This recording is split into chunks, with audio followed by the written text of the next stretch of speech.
masiglang araw sa ating mga bata. Ako si Teacher Jen, ang inyong guro sa MAPET Health Free. Handa na ba kayong pag-aralan ng ating aralin ngayong araw? Tara, samahan niyo ako.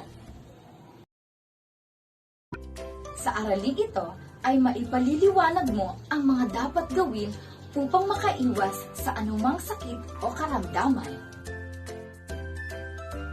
Pagmasdan mo ang mga larawang ipakikita ko. Sila ba ay nagpapakita ng mga gawain upang makaiwas sa sakit?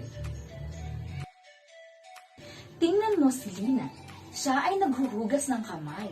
Nagpapakita kaya siya ng gawain makaiiwas sa karamdaman? Tama! Pangalawang larawan ay si Marlon. Siya ay mahilig kumain ng matatamis. Makakaiwas kaya siya sa sakit? Hindi. Si Kiko naman. Siya ba ay makakaiwas sa karamdaman tuwing tatakip siya ng bibig kapag may usok ng sasakyan?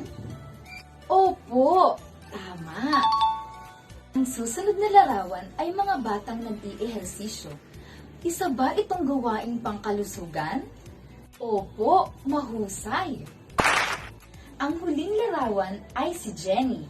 Siya ay mahilig kumain ng prutas at gulay. Magiging malusog kaya siya at makakaiwas sa sakit? Opo, tama ka ulit. Tandaan, mahalagang maglinis ng katawan araw-araw. Dapat kumain din tayo ng mga masusustansyang pagkain katulad ng prutas at gulay.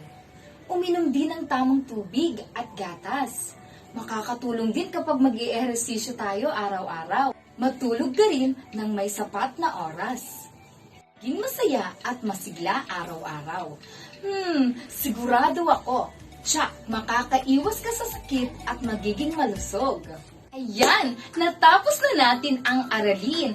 Huwag kalilimutan ang natutunan, isa-isip, isa-puso at gawin. Ako ulit si Teacher Jen, ang inyong gurong masayahin at masigla. Hanggang sa muli, paalam!